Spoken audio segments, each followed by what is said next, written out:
Hello guys! Hello Earth Signs, Gemini, Libra, and Aquarius. Welcome dito sa aking channel, Kapalaran 888. Alamin natin kung ano ang messages, vibration, gabay, energy para sa inyong lahat. Kung ikaw ay bago, please paki-press ang notification guys para ikaw ang unang makapanood sa mga videos na ina-upload ko everyday. Okay. Air Signs, Gemini, Libra, and Aquarius. Wow! So, dito sinasabi ng baraha sa'yo, air signs, if ever man na galing ka sa isang sitwasyon na hindi maganda, mapa-relationship man yan, mapanegosyo, mapapera, or kung ano man yan na sitwasyon na medyo hindi maganda pakinggan, or hindi magandang ma-experience, sa araw na ito, isang pagbabago ang posibleng maganap, okay? Yung worst situation ay sa past mo na yan. And ang araw nito, eto na yung pagsisimula ng positibong bagong experiences sa buhay mo. Okay? So, sa araw nito, since it's Sunday, kailangan mong mag-relax. Okay? Make time to relax. Pahinga, matulog, and enjoy mo yung pagiging quiet.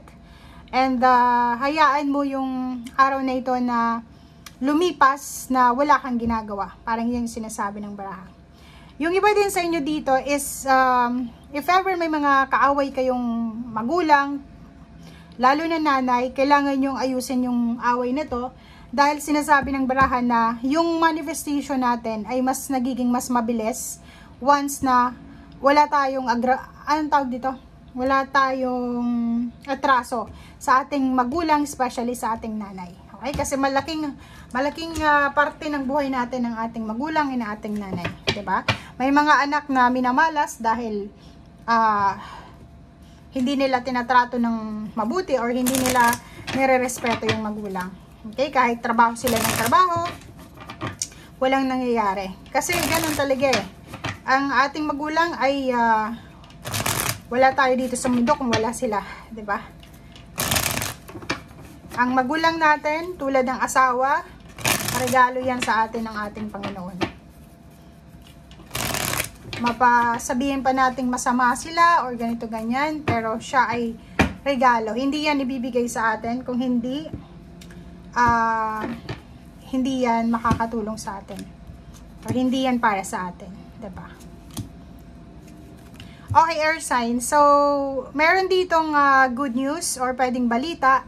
Or pwedeng may mag-o-offer sa'yo ng relationship, ng pakikipagkaibigan, may mag-o-offer sa'yo ng protection, guidance, or pwedeng advices sa araw na ito regarding sa iyong family. Okay?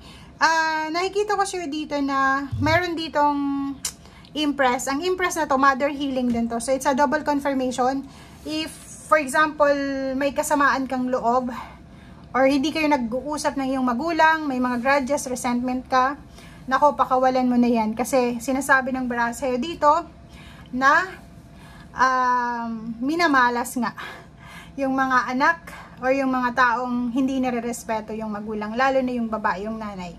And dito sa Ten of Cups, sinasabi ng baraha sa'yo na may posibleng malalaman kang kwento or pwedeng invitation. So, may ikakasal sa family, may birthday celebration, may wedding anniversaries, or any kinds ng celebration, fiesta, or kano pa man, ang posibleng imbitado ka, or pwedeng may binabalak na occasion sila, reunion, na kasama ka doon. So, nakikita natin dito na yung iba sa inyo dito, may kapamilya kayo na posibleng siswertehin sa paghahanap ng trabaho.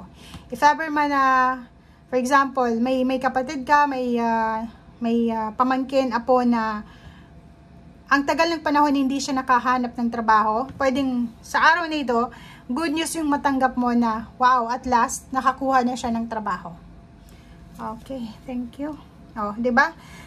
Pwedeng ikaw yan, may contract signing, pwedeng may kontrata kang pipirmahan, pwedeng kontrata sa trabaho, kontrata sa bagong bahay, natitirhan, sasakyan, or pwedeng kasal. And nakikita natin dito na kung ano man itong kontrata na pipirmahan mo, sobrang beneficial to sa'yo. Diba? Ito yung magbibigay sa'yo ng strong foundation, stability, lalo na sa usaping pera and relationship. Okay, so nakikita natin dito, hindi lang moral support, emotional support, pati love life and money and travel and offer ng sasakyan, parang pasasakayin ka ng libre. Parang yun ang mga possible na i-offer sa'yo ng universe. Victory and success, promotion. May iba sa inyo dito, Air Signs, Gemini, Libra, and Aquarius, na posibleng ililipat kayo ng ibang branches ng kung saan kayo nagtatrabaho ngayon. Medyo mapopromote ka ng konting-konting posisyon, tataas ang sweldo mo, pero may consequence to. So, kailangan mong lumipat ng ibang lugar. Pero, tumaas naman yung posisyon mo, diba? Okay, so kung saan ka man papunta sa ngayon, sinasabi ng barahan na eto na yung simula ng balanse. Eto na yung simula ng pagkakaroon ng balanse sa buhay pinansyal mo. Etong chariot na to ay napakaganda kasi double confirmation yung 6 of Wands eh. Progress, double achievements, or kung saan ka man, kahit saan ka man mapadpad sa ngayon, sinasabi ng barahan na depende na lang sa'yo yan kung magiging masipag ka or magiging tamad ka, pero may mga swerte, may swerte na papasok sa buhay mo kasi tapos na nga eh, tapos na yung mga worst na situation sa buhay mo, so papasok ka na dito sa new beginnings, okay? And ito naman, so confirmation, maraming messages, maraming balita ka na matatanggap na kailangan mong siguro, kailangan mo sigurong salain ito, 'di ba? Kailangan nating tingnan kung ang mga messages na natatanggap mo ay pwedeng makabuti sa iyong emotional health or psychological health or hindi. So, if ever makatanggap ka na, uy, ganito, ganyan, kailangan ko ng ganito. So, parang humingi siya ng pabor sa'yo, financial. Kung wala ka namang maibibigay, say no. And may mga chismis, may mga kwento na kailangan mong proteksyonan ang sarili mo sa araw na ito or sa susunod na araw. Kasi pwede ikaw yung maging topic ng pamilya, topic ng buong barangay, topic ng buong city, munisipyo, kasi may parating na progress sa buhay mo. Okay? So, kailangan mong salain yung mga messages. Kailangan natin na anong tawag dito? Strain ba yun? Strain natin yung mga messages or yung mga information na pumapasok sa atin.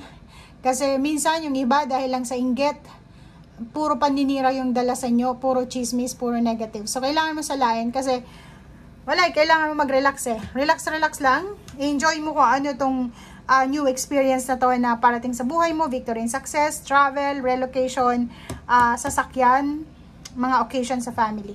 Okay, thank you guys. Bye!